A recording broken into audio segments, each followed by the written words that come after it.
My name is Susan Voiles, and most people call me Susie. Okay. I live in Sandy Springs, Georgia, which is in Fulton County.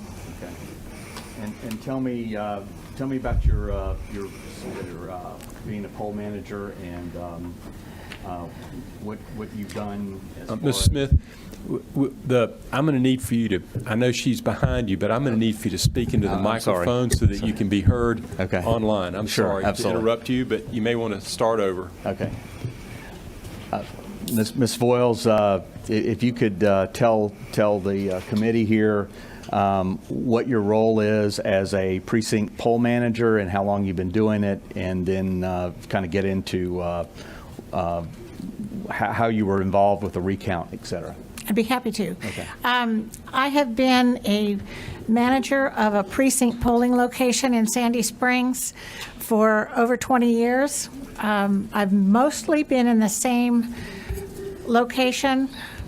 When they consolidated polls, however, they asked me to move to another poll.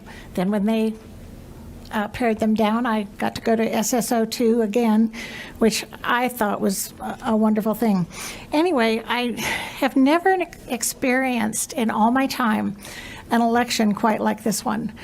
I have never seen such poor handling of not only the machinery, but the chain of custody from the very beginning was so flawed.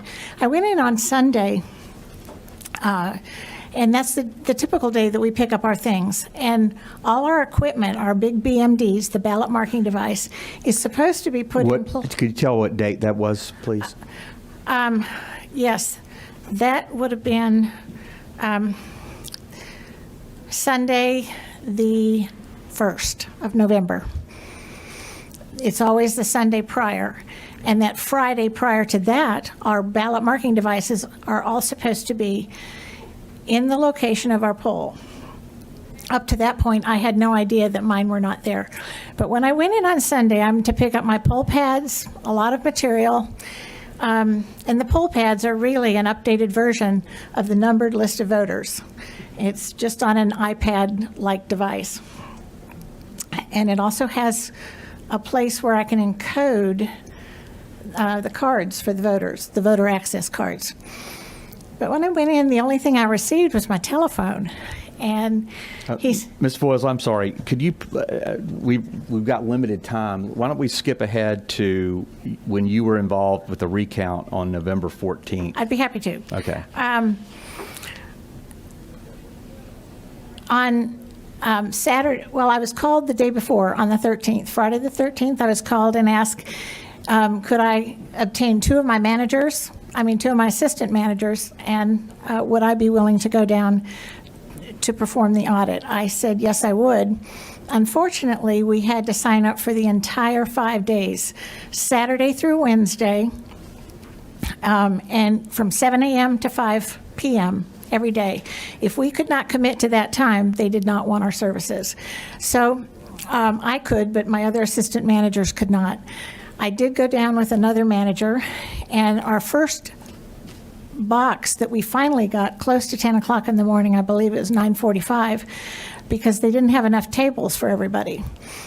They weren't prepared for as many as they asked to come. Our first box that we got was a corrugated cardboard box that was not the size of a typical file box, but it was just like maybe a book box if you were moving. It was bound together with packaging tape, and on the top of that, clear packaging tape, on the top of that was the seal that should be totally pressed down like a sticker from the Secretary of State's office, which should, according to the chain of custody, have the signatures of those who had prepared this box, who had been the last to touch it. Likewise, at the end, that would have been my responsibility once we had gone through the contents to do the same thing, replace it with a new seal with my signature and my partner's signature. We were instructed how we were to do the ballots, and our first batch, our first box, contained 8 batches of at least 100 apiece. One batch did have 110 in it. And as we went through the batches, they were normal absentee ballots, and most of them were pretty worn until we came up to a batch that is, it was, my words were pristine. It was white. It was so white. And this is a typical absentee ballot. You can see how when it comes to you in the mail, how it's got many folds in it. These had no folds.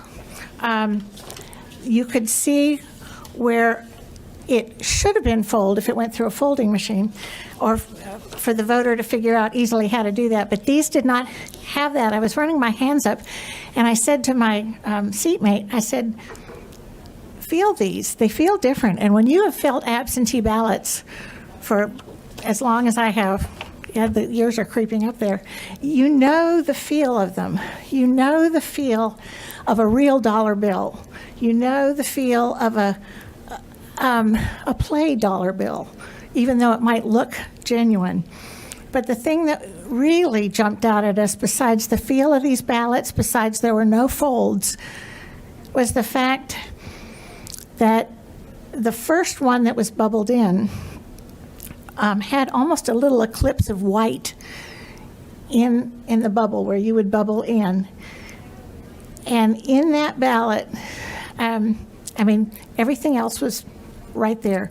But as we began to proceed through, because we had to sort these by Donald J. Trump, Joseph R. Biden, and Joe Jorgensen, and then write-in if we happened to have a write-in. What we began to notice was an overwhelming amount were exactly, not possibly, but exactly the same. So these absentee ballots had no folds in them, yet they were presented as absentee ballots. Even if they'd wound up as a provisional ballot, which is similar in structure, just different type of envelopes, it would have been exactly the same. There would have been folds in them, but these ballots were exactly the same, and there was one in the middle of this stack that all of us at times have pulled something out of a scanner or a copier too soon, and the image is not square on the paper. And that's exactly the way one of these ballots was in this batch. It was also striking to me that rather than having the customary 100 to the batch, it had 110. We found this to be quite an oddity.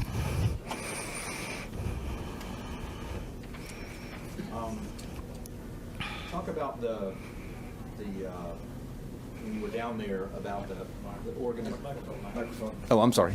Talk about the organization when you were down there and you came down there, and on that, I think it was a Sunday morning, you came down there and you thought you were going to be down there all day and they told you to leave. On the second day, we stayed until about 4:45 on Saturday. We were instructed to come back Sunday morning, which we did. We were very surprised to find no lines. What they had done was not only had poll managers there, Fulton County poll managers, but the previous day had had a number of Fulton County employees who were there. Also, the girls behind us, they were librarians, but they were Fulton County librarians. They were there to do this. So on Sunday morning when we went down, it was fairly void of anybody. We were just very surprised. We were instructed to go to our table that we had had the day before. People came in after us, including the people at the table behind us. We gave our table number so that we could get our ballots. We waited and we waited. The people behind us got theirs. They had over 3,000 from Sandy Springs precincts. The people in front of us had over 6,000 from another precinct. And when our box came, and our eyes were getting kind of big because that was a lot of ballots to get through. When we got ours, we opened up our box, and the Fulton County ballot boxes are like heavy-duty suitcases with padding on the inside and roller carts. We had the young man unseal ours, and then when we opened it, I was kind of aghast. We had one batch of the machine-generated ballots in there from the BMDs, the ballot marking device. There were 60 of them in that batch. They were all from a quality living center, and which is in, I believe, southwest Atlanta. I do know it's South Atlanta. And all we had was 60. And we stayed around, and we asked for another batch, and we waited, and we waited, and we waited. Did not get one. We volunteered to help the other people who had such enormous stacks, and we were told that we were done. So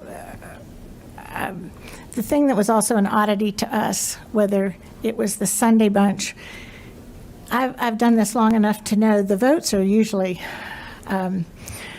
fairly even, and this was not the case either with the absentee type ballots or, when you're seeing a stack where 98% of them are for one candidate. Those are overwhelming odds, particularly when you look at the overall vote count. Okay. Were there other, when we were told to leave, was there anybody else still left there, still counting? Oh, yes, this was 10 in the morning, and that's why we volunteered to help the gals behind us and the gals in front of us or anybody else in the room. But we were told to leave.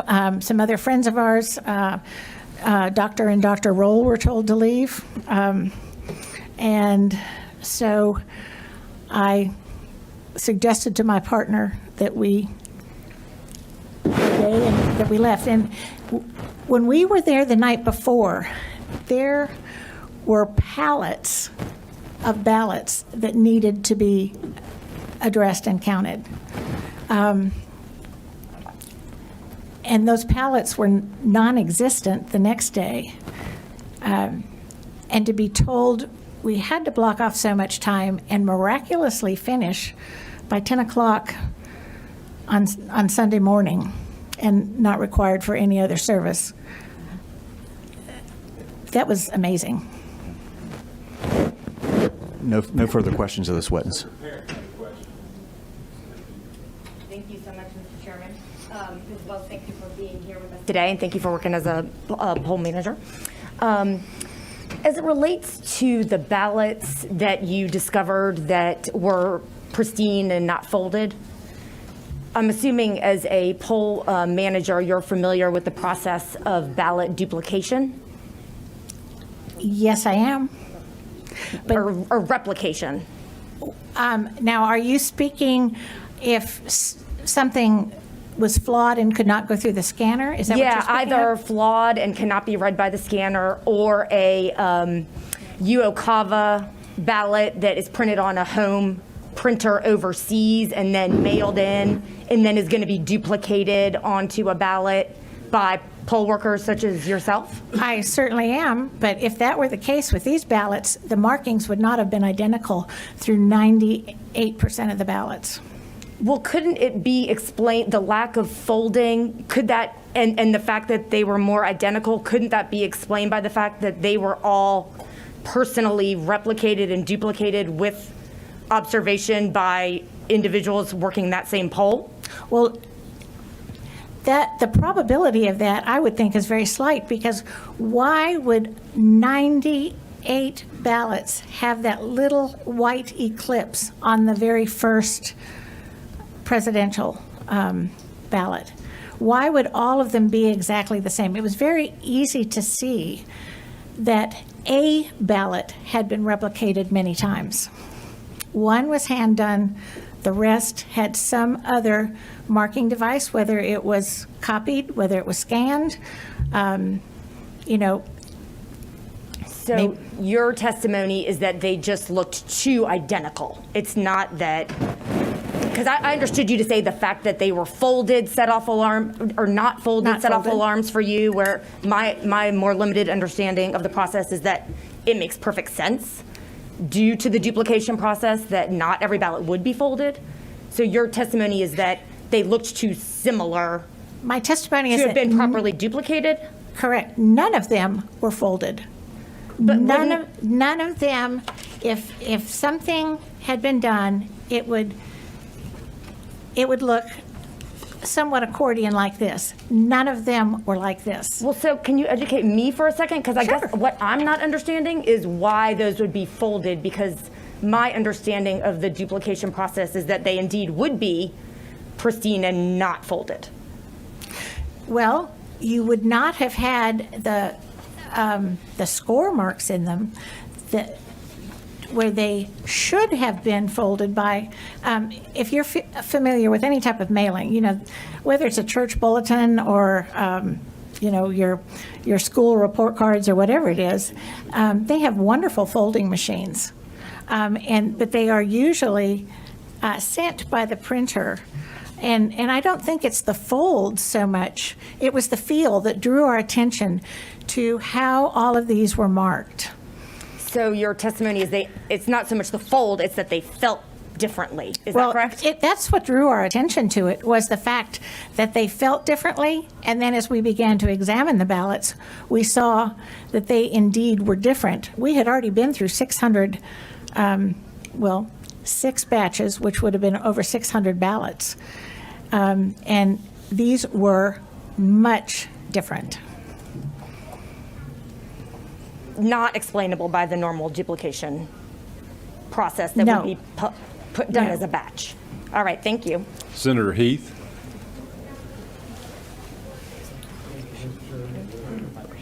You mentioned, I think I got this right, you mentioned a box that had 60 ballots in it. That was the box on Sunday, yes. I'm over here. I'm She's over sorry. here. She's right there.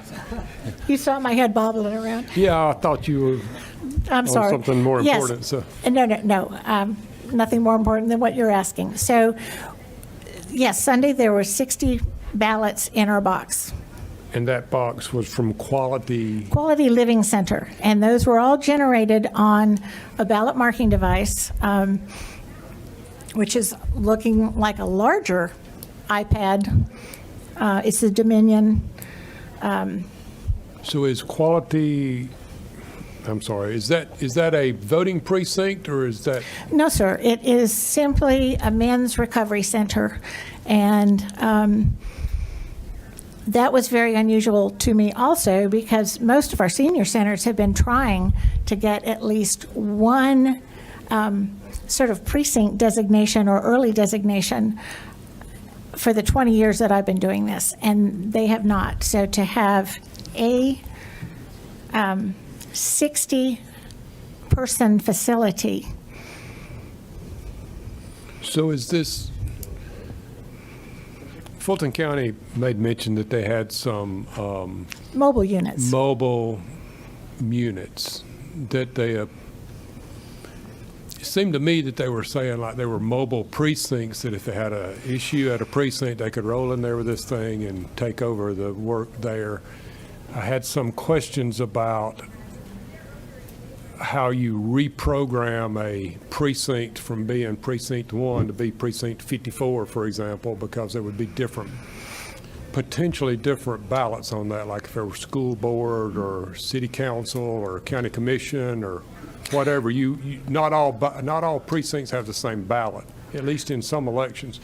So I had some questions about that, but are you implying, or is it possible that this was the results of a mobile precinct that rolled into a quality living center and they all came out and voted? Or I can't say it's not possible. That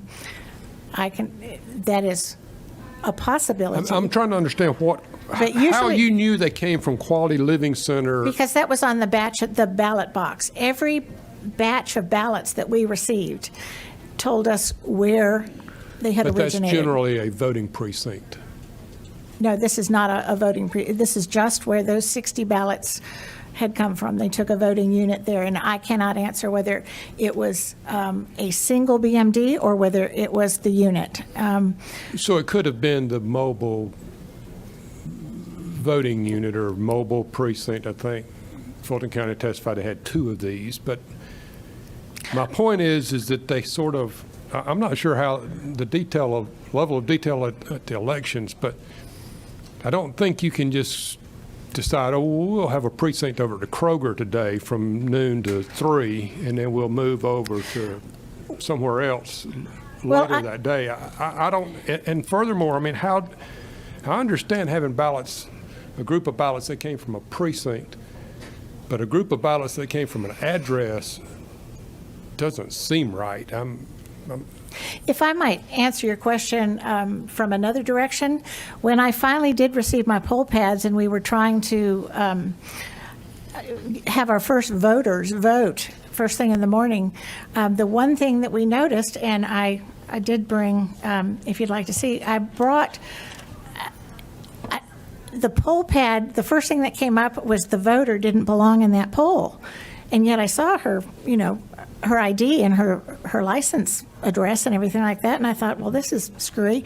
I looked at it, and our poll pads were actually programmed for Adams Park Library. And so it did show her it gave her directions how to get up to where she was standing physically in front of me.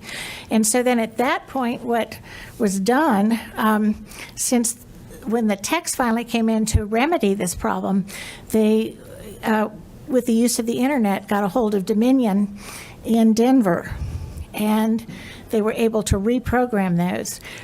But I think on a so that they went for my poll, I think on a different level, and I'm not even going to speculate on the mobile units. May I continue?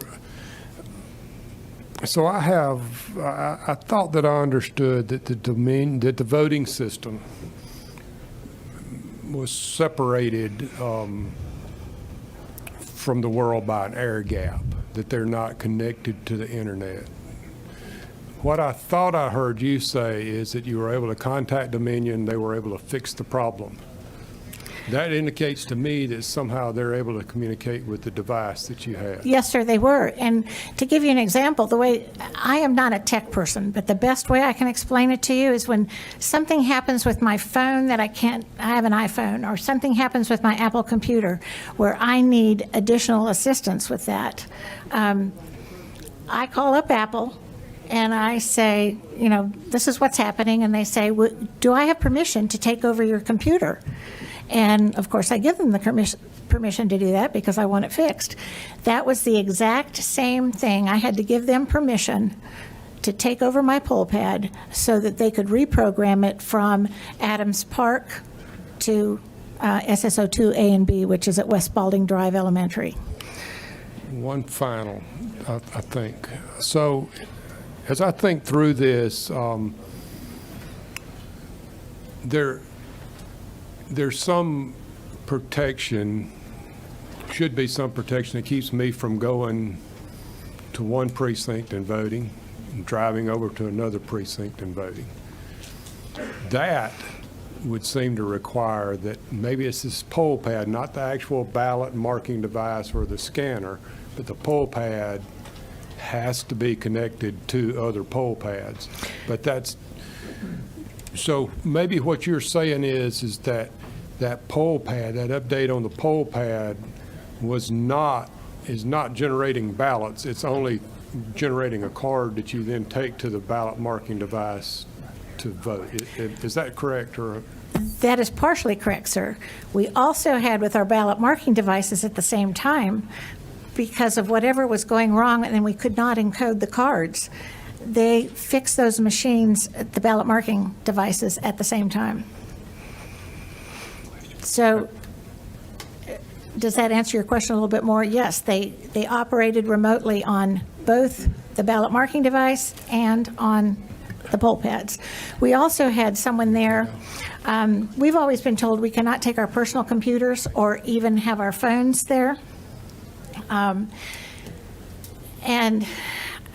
We also had someone, I'll see if I can try and explain her position, requested by the ACLU, but she was not with the ACLU. She was an attorney, and she was sworn in as a deputy registrar. And her position, because they were anticipating many, many provisional ballots or absentee ballots coming in where people actually wanted to vote in person. which, by the way, all of those ballots, at the end of the day, if somebody surrenders theirs, they are marked canceled. We tear a portion of that ballot so it cannot go through a scanner. And then they are marked on the machine. But she was always connected to the internet.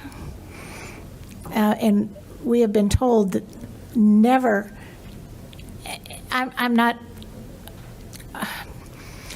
trying to discredit her. She was doing what she was asked to do, and she was a great deal of help to me personally, because in the past, we had to call up and say, you know, has John Smith returned his absentee ballot, and go through a whole bunch. She could do it almost immediately.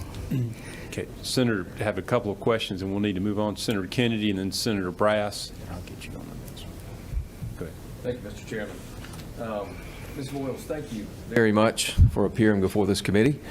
Your experiences and the testimony you bring are critical to us understanding and getting to the bottom of what happens and what happened during the course of the election on Election Day. So thank you very much for being here. My question is really just one. With regard to the pristine ballots that you've talked about and answered some other questions on, can you give us an estimate of what the total number of those ballots that you found suspicious for, on whatever basis it was, but the ones that are in the pristine category? Can you tell us about how many of those you think were there? Yes, I can. In that batch, there were 110, and that was odd. We were told no batch would be over 100. Sometimes we had 99 because there might have been a disqualified ballot, and that was on the tally sheet that we received beforehand. In that particular batch, there were 2 for Donald J. Trump, there was 1 for Joe Jorgensen, and the remainder of the 110 were for Joseph R. Biden. Okay.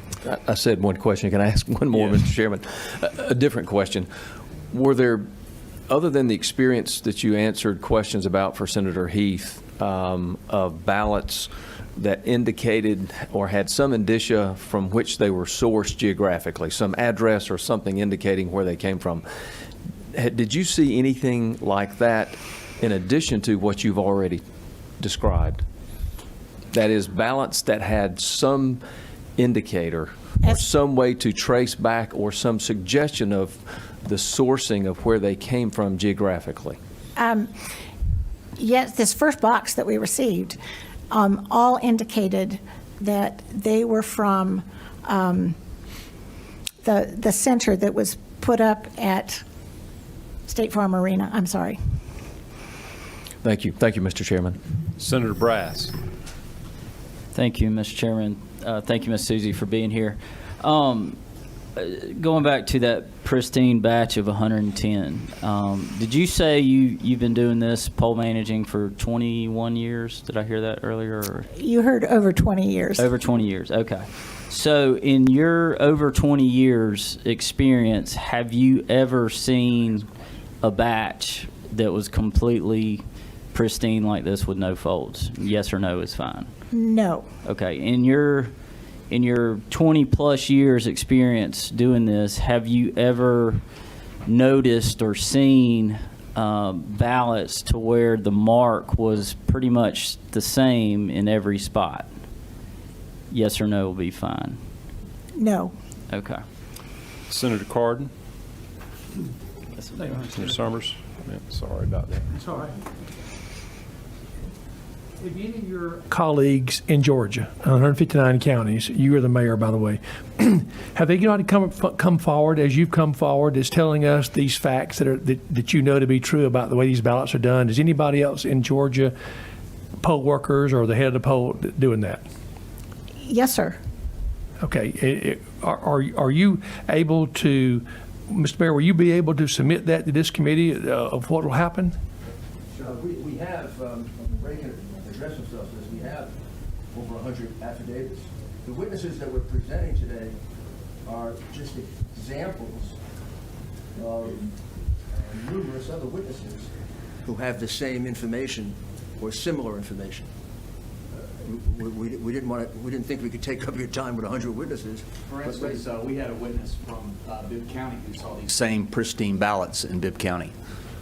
If I could clarify one other thing, I don't know if Phil made Mr. Mayor, could you pull the microphone closer? Colonel Waldron made it clear in his testimony, one of the problems with Dominion is it has numerous connections to the internet, and in every state in which we've done investigations, Dominion was connected to the internet and would lie about it, and they would say they weren't. I'd have to look through the affidavits here to see if that's the case here, but in at least 3 other states, numerous witnesses saw the internet connections of Dominion, and the Dominion supervisor would say, no, we're not connected to the internet.